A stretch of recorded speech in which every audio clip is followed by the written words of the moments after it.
All right, let's turn back to our political panel, but also our Nancy Cordes, who is there in Washington and part of our discussion as well. Nancy, I recall there was a little bit of backlash when we were talking about Hillary Clinton and the comment about whether or not there was a special place in hell. Do you remember this, where there was a little bit of backlash?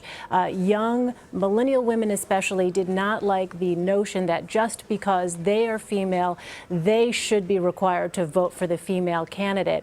However, now, as we've been talking about with this Priorities USA, these are Donald Trump's own words, his own voice. And so, as Bernard is saying, it's basically this political gift that's been handed to the Clinton campaign.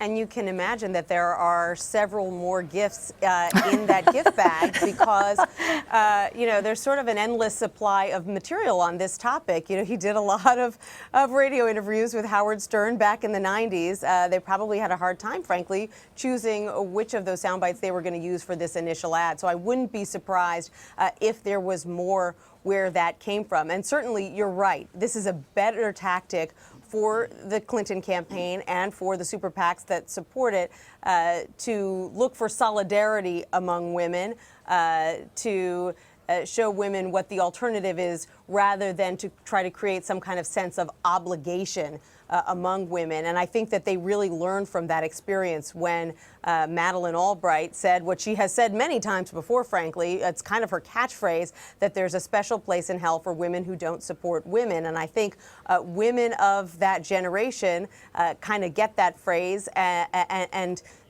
may feel that it applies to them. But younger women took it as a sign that they were obligated to vote for a woman. And they said, hey, as a feminist, I believe that that means that I can do what I want, that I can make my own choices. And so they did not respond well to that. Madeleine Albright kind of fell on her sword and said she was terribly sorry for leaving that impression. And I think the Clinton campaign learned a lesson as well about what younger women in particular are looking for.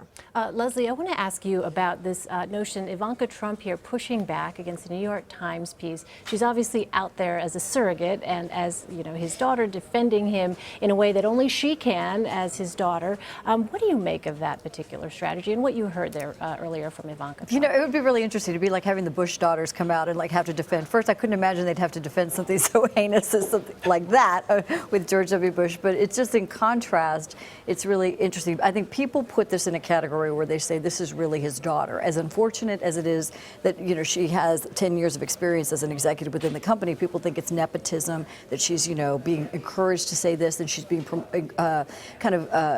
shaped by the campaign. So it doesn't legitimize her argument. I think Steve Shigera said a really important part the other day. He said, where is the Karen Hughes, who was somebody who was a really strong leader within the internal structure of the George W. Bush campaign? Where are the female leaders who've known this individual for a decade plus, who really know how to talk to him and kind of shape that argument, who can step forward in a very strong manner and in a way that people would respect hearing and echoing those messages? I don't know if they're going to discount Ivanka Trump. She's a very articulate, very professional. She has an incredible name ID in business around the world. They've been successful in the ventures that she's supported. And sure, you got to discount a little bit because she's his daughter and it's a campaign.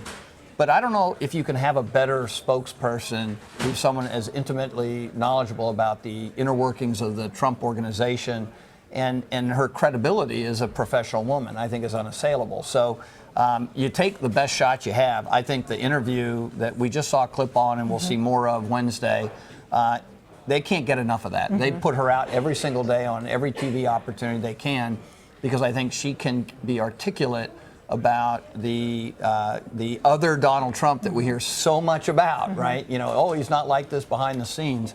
And she's sort of the eyewitness to that. So why not Melania? Yeah. Oh, God. Well, I don't mean it that way, but I mean, I just say from a professional experience, her being in the organization, I think Rick raises a very interesting and important point, and that is generationally who she's speaking to. Because even when we were down on the U.S.-Mexico border talking to millennials who liked Donald Trump, they would say, we like Ivanka. And it was just something we didn't expect to hear, but she has her own popularity, her own movement in its own right, and I think she's directing a lot of very positive light.